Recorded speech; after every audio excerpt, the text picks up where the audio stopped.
Our Father in heaven, in His Notre Père céleste, dans sa grande sagesse et son grand amour, envoie ses fils et ses filles d'esprit sur cette terre, enfants. Ils arrivent dans des familles comme des dons précieux qui ont une nature et une destinée divine. Notre Père céleste sait que les enfants sont une clé pour nous aider à devenir comme lui. Les enfants peuvent nous apprendre beaucoup de choses. Cette vérité importante a été démontrée il y a quelques années quand A70 est allé à Hong Kong remplir une tâche. Il rendait visite à une paroisse très pauvre qui avait de nombreuses difficultés et qui était dans la capacité de pourvoir à ses besoins. Tandis que l'évêque décrivait la situation, l'autorité générale eut le sentiment qu'il fallait que les membres payent leurs dîmes. L'évêque, connaissant leur grande pauvreté, se demandait comment il allait pouvoir suivre ce conseil. Il a réfléchi et il a décidé qu'il parlerait à quelques-uns des membres de la paroisse qui avaient le plus de foi et qu'il les inviterait à payer leurs dîmes. Le dimanche suivant, il alla à la primaire. Il parla aux enfants de la loi du Seigneur concernant la dîme et il leur demanda s'ils étaient disposés à payer la dîme sur ce qu'ils gagnaient. Les enfants dirent qu'ils le feraient et ils l'ont fait. L'évêque alla plus tard voir les adultes et il leur expliqua qu'au cours des 6 mois précédents, leurs enfants fidèles avaient payé la dîme. Il leur demandait s'ils étaient disposés à suivre l'exemple des enfants et à faire comme eux. Les adultes furent si touchés par les sacrifices que les enfants étaient disposés à faire qu'ils firent le nécessaire pour payer leurs dîmes. Et les écluses des cieux s'ouvrirent. Grâce à l'exemple de ces enfants fidèles, une paroisse progressa en obéissance et en témoignage. Jésus-Christ lui-même nous a enseigné à prendre les enfants comme exemple. Le Nouveau Testament contient la réponse qu'il fit quand ses apôtres se demandaient qui serait le plus grand dans le royaume des cieux. Il répondit à leurs questions en se servant d'une aide visuelle simple mais d'une grande force. Ayant appelé un petit enfant, il le plaça au milieu d'eux et dit « Si vous ne vous convertissez et si vous ne devenez comme les petits-enfants, vous n'entrerez pas dans le royaume des cieux. C'est pourquoi quiconque se rendra humble comme ce petit enfant sera le plus grand dans le royaume des cieux. » Que devons-nous apprendre des enfants? Quelles sont les qualités qu'ils possèdent et en quoi leur exemple peut-il aider notre propre développement? Ces enfants précieux de Dieu viennent chez nous le cœur disposé à croire. Ils sont pleins de foi et réceptifs aux sentiments suscités par l'Esprit. Ils sont des exemples d'humilité, d'obéissance et d'amour. Ils sont souvent les premiers à aimer et à pardonner. Je vais vous donner quelques exemples de la bénédiction que les enfants peuvent être dans notre vie, grâce à l'exemple innocent et cependant puissant qu'ils donnent des qualités chrétiennes. Todd, petit garçon de 2 ans, est allé récemment avec sa mère dans un musée d'art voir une exposition spéciale de tableaux du Sauveur. Tandis qu'il passait à côté de ces images sacrées, elle entendit son petit garçon prononcer avec révérence le nom Jésus. Elle le vit en train de croiser ses bras et de baisser la tête, tandis qu'il regardait les tableaux. Qu'est-ce que Todd peut nous apprendre sur l'attitude d'humilité, de révérence et d'amour pour le Seigneur? L'automne dernier, j'ai observé l'exemple d'un jeune Arménien de 10 ans. Tandis que nous attendions que la réunion de Sainte-Seine commence, il a remarqué l'arrivée de la sœur la plus âgée de la branche. C'est lui qui est allé rapidement à côté d'elle, qui lui a offert son bras pour la soutenir dans ses pas hésitants. Il l'a guidée jusqu'au banc de devant, où elle pouvait bien entendre. Son petit geste de gentillesse peut-il nous enseigner que les personnes les plus grandes dans le royaume du Seigneur sont celles qui recherchent des occasions de servir les autres?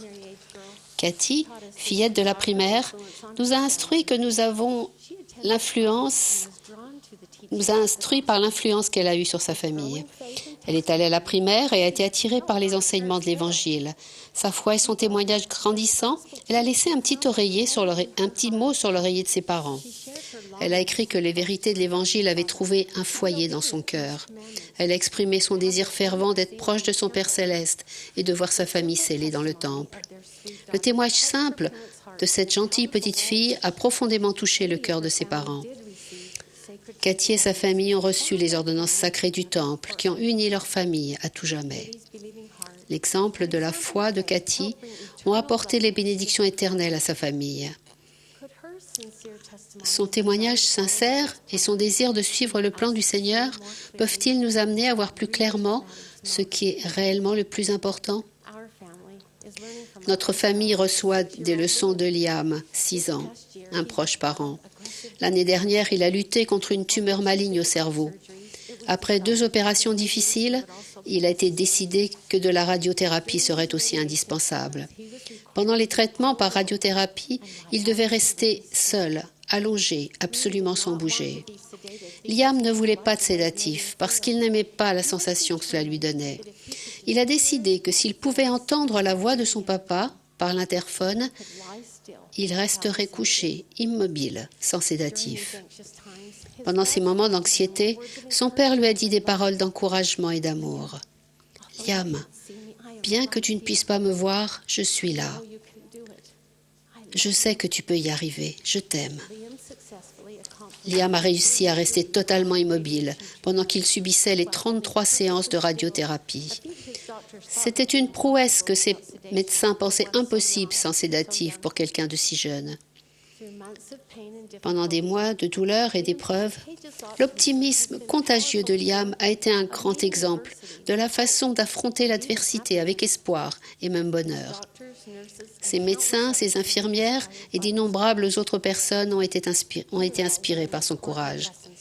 Liam nous donne à tous des leçons importantes sur le fait de choisir la foi et de faire confiance à notre Père céleste. Comme lui, nous ne pouvons pas voir notre Père céleste, mais nous pouvons écouter sa voix, nous donner la force dont nous avons besoin pour supporter les difficultés de la vie. L'exemple de Liam ne nous aide-t-il pas à mieux comprendre l'exhortation du Benjamin de devenir comme un enfant, soumis, doux, humble, patient et plein d'amour? Ces enfants nous fournissent des exemples des qualités qu'ils possèdent et que nous devons acquérir ou redécouvrir en nous-mêmes pour entrer dans le royaume des cieux. Ce sont des esprits éveillés qui ne sont pas ternis par le monde, des esprits réceptifs et pleins de foi. Il n'est pas étonnant que le Sauveur ait particulièrement de l'estime et de l'amour pour les petits-enfants.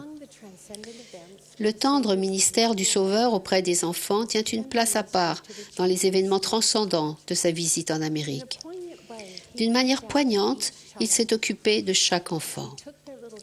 Et il prit leurs petits-enfants, un par un, et les bénit, et pria le Père pour eux. Et lorsqu'il eut fait cela, il pleura de nouveau.